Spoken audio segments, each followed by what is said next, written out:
We were wondering if you're like, if you started with Street Fighter 1 and you're kind of into that, or were you like the rest of us that was like blown away by Street Fighter 2? Yeah, skip the first one. Or did you have some kind of like, were you like, oh, this is kind of cool, and then you got into Street Fighter 2? What was your like kind of foray into Street Fighter, I guess, in fighting games in general? Were you like a Punch-Out person randomly or something that and later, I don't know.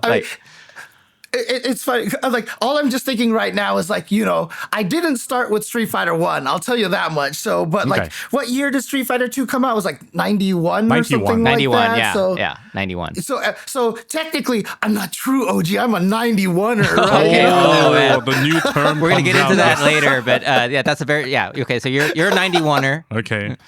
So basically, what it really came down to is that literally, growing up, like even when I was like 5 years old and such, I just grew up on video games, and we didn't really have home consoles at the time. It's just that my parents owned a Chinese restaurant, and on certain days when my mom picked us up from school, me and my older brother from school, she didn't have time to drop us off at home. She had to go straight to the restaurant, and it was always just Mondays that this happened. And so while we were there, we were just kind of like bored. We would be those, how you've gone to Asian restaurants and you sometimes just see the kids at a table in the back corner. Oh, yeah. That was us, course, basically. Yeah. Okay. And across the street was a mini mall, the Redlands Mall, which is basically my birthplace of video games. Nice. And so my mom would give us $1 total, so 50 cents each.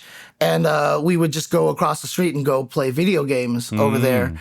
And because they only gave us 50 cents, like I got really good at like making my quarters last. So I would watch other people play, see how they got good, and then like I would try to use their Just tactics like and me. stuff. You were the observer type. You were always thinking, Yes. all right, I got limited amount of credits. I want it to last long as possible. I'm going to steal tech from all these people. That's the origin story of a lot of fighting game people growing up in the arcades, right? It's like your parents wouldn't give you like, they're not, if your parents were like really generous, they would give you like $5 or something. But like, I think $5 was huge. most of us got like a couple dollars, I think. I think I got more than James, but yeah, I mean, you had to make luxurious life you grew up in, Gerald. But you had to make it last. Right. And, So anyways, go ahead. Yeah, that's Privilege, Gerald. No, I'm just kidding.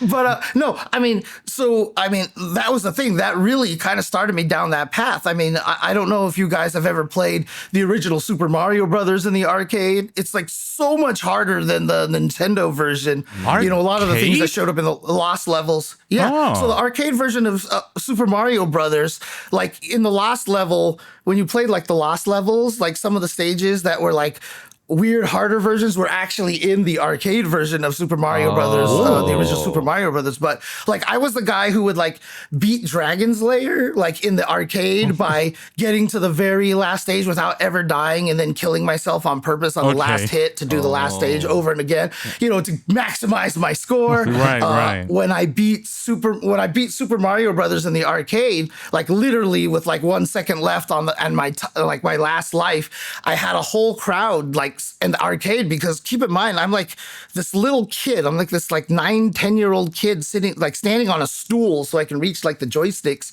Wow. and I'm beating this game that like most people can't beat, So like I was actually, this is just how my brain works. And so my brother was really into video games as well. When he went to college is when Street Fighter 2 came out. So he went to UCLA, and UCLA had the best arcade. Like it just like it's one of the reasons why I went to UCLA too, is because of the arcade. That's a good perk to have. Yeah. But my brother, one day just called me from his where he was staying at, and he was like, "Dude, there's this new video game called Street Fighter 2. It's so cool and all this stuff." And and the next time he came home, we actually tried to go find an arcade where a Street Fighter 2 existed. And keep in mind, me and my brother liked to play versus games, even though we got into lots of fights. So literally, Street Fighter 2 probably has caused us to have lots of, yelling fits and stuff Good game. against each other. Good But game.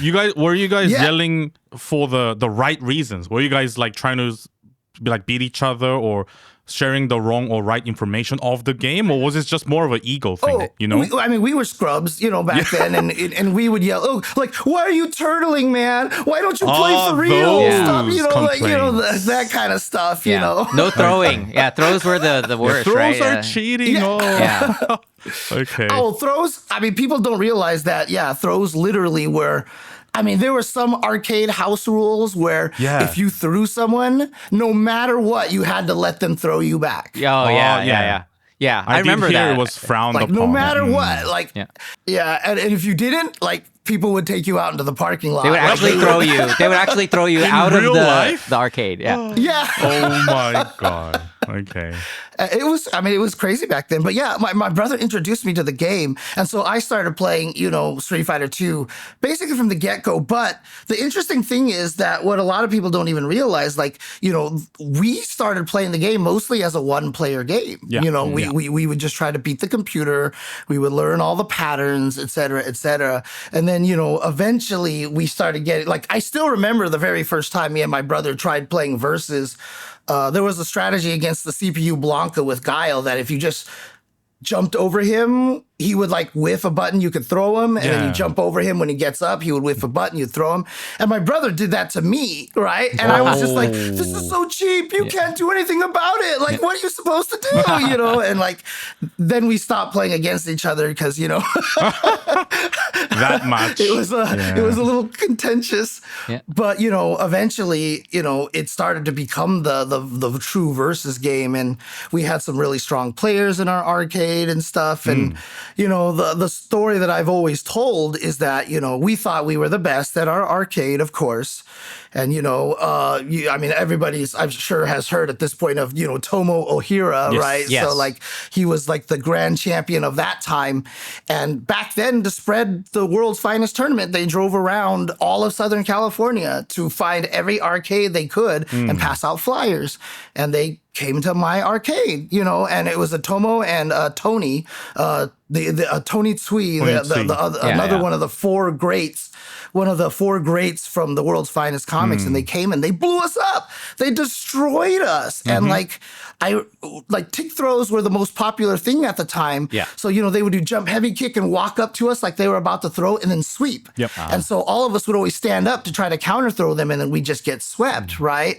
And I remember being like, I can't stop my hands from standing up. I know what they're doing to me, but my hand will just keep standing up.